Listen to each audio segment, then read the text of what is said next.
Hallelujah hallelujah. सभी को जय मसीह की। आज के सुंदर दिन में प्रभु आप सबको बहुत आशीष करे, बहुत आशीष करे। आज का परमेश्वर का पवित्र वचन है गिनती 10 अध्याय। इसमें जो परमेश्वर ने जब मूसा को बताया था कि चांदी की 2 तुरैयां बनवाई जाए, क्योंकि जब परमेश्वर आग में और बादल में होकर जब दिखाई देते थे और वो वहाँ से बादल उठ जाता था तो वो प्रस्थान करते थे, वही परमेश्वर बता रहे हैं कि चांदी की 2 तुरैयां गढ़ के बनाई जाएं तो उनको मंडली के बुलाने और छावनियों को प्रस्थान करने में काम में लाना, क्योंकि जब जाना हो तो तुरई फूंकना, उससे सब लोगों को पता लग जाएगा कि अब यहाँ से जाना है। और जब वो दोनों पूरे तुरई फूकें जाएं तब सारी मंडली मिलाप वाले तंबू के द्वार पर तेरे पास इकट्ठी हो जाए। परंतु यदि एक ही तुरई फूकी जाए तो प्रधान लोग जो इस्राएल के हजारों के मुख्य पुरुष हैं तेरे पास इकट्ठे हो जाएं।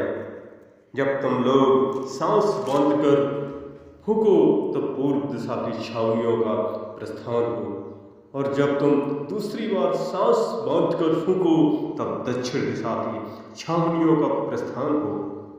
उनके प्रस्थान करने के लिए वे सांस बांधकर फूकें, क्योंकि उन्होंने बताया था कि जब सांस बांधकर फूकें तो छावनियाँ जो पूरब और दूसरी जो दक्षिण की ओर प्रस्थान करने के लिए हों, और जब लोगों को इकट्ठा करने में सभा करनी हो तब भी फूकना, परंतु सांस बांध कर नहीं, क्योंकि वो बता रहे हैं,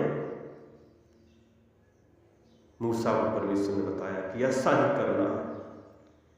और ये जो तुरई फूके वो हारून के पुत्र है, जो याजक है, वो ही तुरैयों को फूके। यह बात तुम्हारी पीढ़ी पीढ़ी के लिए सदा की विधि है। परमेश्वर बता रहे हैं कि जो भी तुरई फूके वो सिर्फ हारून के पुत्र जो याजक है वही फूके, दूसरा कोई न फूके।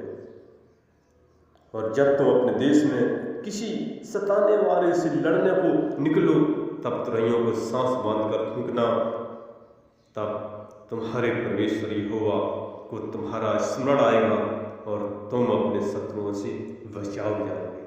परमेश्वर बता रहे हैं कि यदि शत्रु या दुश्मन तुम पर अटैक करता है तब तुम तुरई फूकना और तुम उसमें विजयी होगे, क्योंकि मैं उसमें साथ दूंगा, मैं लड़ूंगा। और परमेश्वर विजयी करता है।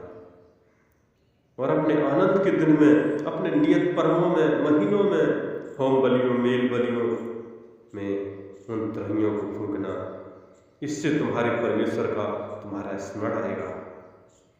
उनको याद आएगा कि मेरा पर्व है, क्योंकि परमेश्वर कहते हैं मैं तुम्हारा परमेश्वर यहोवा हूँ, जिसने आकाश पृथ्वी हर एक चीज को रचा है। इसलिए हमें परमेश्वर की आराधना, प्रार्थना, महिमा करना है, उनकी आज्ञाओं को मानना है। जो परमेश्वर बता रहे मूसा को 2 चांदी की तुरैयां बनाई जाए और वो फूकी जाए, जिससे लोगों को समझ में आए कि हाँ परमेश्वर की कार है, परमेश्वर सर्वशक्तिमान है। क्योंकि हम लोग जब आगे नए नियम में जब यीशु मसीह आए थे और उनके साथ यूहन्ना चेला था और यीशु मसीह तीसरे दिन मुर्दों में से जी उठकर स्वर्ग चले गए थे, जो उनका चेला यूहन्ना था, और वो यीशु मसीह को दर्शन दिखा रहे हैं जो उन्होंने प्रकाशित हुआ, जो हम लोग उसमें परमेश्वर बता रहे हैं। जो 8 अध्याय में वहाँ पर भी 7 तुरैयों के बारे में दिया गया है, जो वहाँ पर स्वर्गदूत जिनके पास 7 तुरैयां हैं वो फूंकने को तैयार हुए। जैसे 8 के हम लोग 6 में पढ़ते हैं, वो तुरैयां फूंकने के लिए तैयार हुए।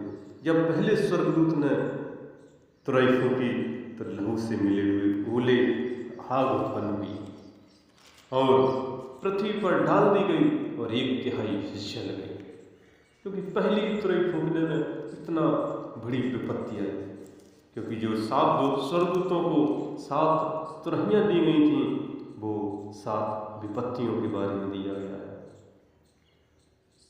इसलिए हमें प्रभु की महिमा करना, प्रार्थना करना, जय जयकार करना है। कि हम प्रकाशित भाग 8:8 में पढ़ते हैं, जब दूसरे स्वर्गदूत ने तुरही फूंकी तो मानो आग सा जलता हुआ एक बड़ा पहाड़ समुद्र में डाला गया और समुद्र का 1/3 लहू हो गया। समुद्र के 1/3 प्राणी मर गए, जहाज 1/3 टूट गए। दूसरी बहुत बड़ी विपत्ति थी। और जब तीसरी विपत्ति पड़ी तो स्वर्गदूत ने जब तीसरी तुरही फूंकी, जब तीसरे स्वर्गदूत ने अपनी तुरही फूंकी तो एक बड़ा तारा मसाल के समान जलता हुआ स्वर्ग से टूटा और नदियों की 1/3 पर और पानी के स्रोतों पर आ पड़ा। उस तारे का नाम नागदौना था और 1/3 पानी नागदौना सा कड़वा हो गया, जो बहुत से मनुष्य उस पानी के कड़वे हो जाने से मर गए। बहुत सी लोग मारे गए। और जब चौथी स्वर्गदूत ने तुरही फूंकी तो सूर्य की 1/3, चांद की 1/3 और तारों की 1/3 आपत्ति आई। उनका 1/3 जो अंधेरा हो गया, दिन की 1/3 में उजाला ना रहा, वैसे ही रात में भी 1/3 में उजाला ना रहा। क्योंकि परमेश्वर बता रहे, जो उनका यूहन्ना वो बता रहे हैं कि आगे क्या क्या होगा। फिर यूहन्ना ने देखा कि आकाश के बीच में एक उकाब को उड़ते और ऊंचे शब्द से कहते सुना, अभी 3 स्वर्गदूतों की तुरही के शब्दों के कारण, जिनका फूंकना भी बाकी है पृथ्वी के रहने वालों पर। हाय हाय, अभी और 3 स्वर्गदूतों को फूंकना बाकी है, क्योंकि अभी 4 स्वर्गदूतों ने फूंकी है। जब 5वें स्वर्गदूत ने तुरही फूंकी तो स्वर्ग से पृथ्वी पर एक तारा गिरता हुआ देखा। उसे अताप कुंड की कुंजी दी गई। उसने अताप कुंड को खोला और कुंड में बड़ी भट्टी सा धुआं उठा और कुंड के धुएं से सूर्य और वायु अंधकारमय हो गए। उस धुएं में से पृथ्वी पर टिड्डियां निकली और उन्हें पृथ्वी की बिच्छुओं की सी शक्ति दी गई थी। और उनसे कहा गया था, न तो घास को, न किसी हरियाली को, न पेड़ को हानि पहुंचाना, केवल उन मनुष्यों को हानि पहुंचाए जिनके माथे पर परमेश्वर की मोहर नहीं है। उन्हें लोगों को मार डालने का तो नहीं, पर 5 महीने तक पीड़ा देने का अधिकार दिया गया था। मेरे प्रभु के लोगों, प्रकाशित भाग जब 9:5 से पढ़ते हैं, ये बहुत बड़ी विपत्ति है जो अंतिम दिनों में आएगी। हम रह न रहें, लेकिन ये विपत्ति आएगी, क्योंकि बाइबल का वचन सत्य है। और जिनने परमेश्वर पर विश्वास नहीं किया, उनको मार डालने का नहीं, बल्कि 5 महीने पीड़ा देने का अधिकार होगा, दर्द देने का अधिकार होगा। जैसे बिच्छू डंक मारता है, ऐसा दर्द सहना पड़ेगा, क्योंकि उनकी पीड़ा ऐसी थी जैसे बिच्छू के डंक मारने से मनुष्य को होती है।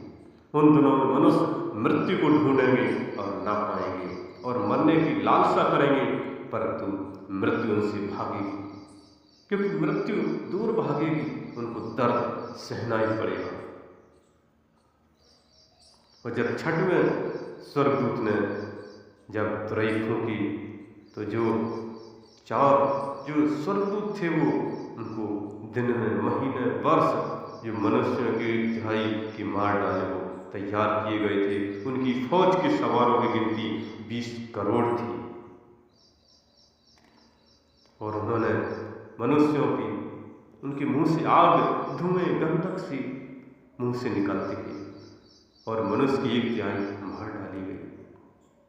क्योंकि देखते हैं बहुत आगे समस्या है, इसलिए उस परमेश्वर का महिमा करो। जब 7वें स्वर्गदूत ने तुरही फूंकी तो स्वर्ग में बड़ी बड़ी शब्द होने लगे, जगत का राज हमारे प्रभु का और उसके मसीह यीशु का हो गया और युगानुयुग राज करेगा, क्योंकि वो यीशु मसीह युगानुयुग राज करेगा। और 24 प्राचीन और परमेश्वर के सामने अपने अपने सिंहासन पर बैठे थे, मुंह के बल गिरकर परमेश्वर को दंडवत करके यह कहने लगे, हे सर्वशक्तिमान प्रभु परमेश्वर, जो है जो था, हम तेरा धन्यवाद करते हैं कि तूने अपनी बड़ी सामर्थ को काम में लाकर राज किया और जातियों ने क्रोध किया, पर तेरा प्रकोप आ पड़ा है और वह समय आ पहुंचा है कि मरे हुओं पर न्याय किया जाए और तेरे दास भविष्यवक्ताओं और पवित्र लोगों को और जो उन छोटे बड़ों को जो तेरे नाम से डरते हैं बदला लिया जाए और पृथ्वी के बिगाड़ने वाले नष्ट किए जाए।